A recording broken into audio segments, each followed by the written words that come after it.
Hello friends, welcome to my YouTube channel. ಇವತ್ತಿನ ವಿಡಿಯೋದಲ್ಲಿ Indian army ನೇಮಕಾತಿ 2024ರ ಮಾಹಿತಿಯನ್ನು ನೋಡೋಣ. ಹುದ್ದೆ ಹೆಸರು SSC ಟೆಕ್ನಿಕಲ್ ಆಫೀಸರ್. ಒಟ್ಟು ಹುದ್ದೆಗಳು 381 ಹುದ್ದೆಗಳು. ವಿದ್ಯಾರ್ಹತೆ: ಅಭ್ಯರ್ಥಿಯು ಯಾವುದೇ ಮಾನ್ಯತಾ ಪಡೆದ ಮಂಡಳಿಯಿಂದ ಅಥವಾ ವಿಶ್ವವಿದ್ಯಾಲಯದಿಂದ ಪದವಿ BE BTech ಪದವಿಯನ್ನು ಪೂರ್ಣಗೊಳಿಸಿರಬೇಕು.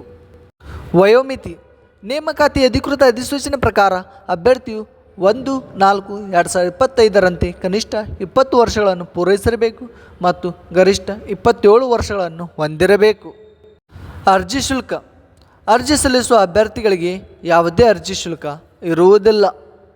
ವೇತನ ಶ್ರೇಣಿ: ನೇಮಕಾತಿ ಅಧಿಕೃತ ಅಧಿಸೂಚನೆ ಪ್ರಕಾರ ಮಾಸಿಕ 56,100ರಿಂದ 1,77,500 ರೂಪಾಯಿ ವೇತನವನ್ನು ನಿಗದಿಪಡಿಸಲಾಗಿದೆ. ಆಯ್ಕೆ ವಿಧಾನ: ಅಭ್ಯರ್ಥಿಗಳನ್ನು ಅಪ್ಲಿಕೇಶನ್ಗಳ ಕಿರುಪಟ್ಟಿ, SSB ಸಂದರ್ಶನ, ಡಾಕ್ಯುಮೆಂಟ್ ಪರಿಶೀಲನೆ ಮತ್ತು ವೈದ್ಯಕೀಯ ಪರೀಕ್ಷೆ ಮೂಲಕ ಆಯ್ಕೆ ಮಾಡಲಾಗುತ್ತದೆ. ಪ್ರಮುಖ ದಿನಾಂಕಗಳು: ಆನ್ಲೈನ್ನಲ್ಲಿ ಅರ್ಜಿ ಸಲ್ಲಿಸುವ ಪ್ರಾರಂಭ ದಿನಾಂಕ 16/7/2024. ಆನ್ಲೈನ್ನಲ್ಲಿ ಅರ್ಜಿ ಸಲ್ಲಿಸುವ ಕೊನೆಯ ದಿನಾಂಕ 14/8/2024.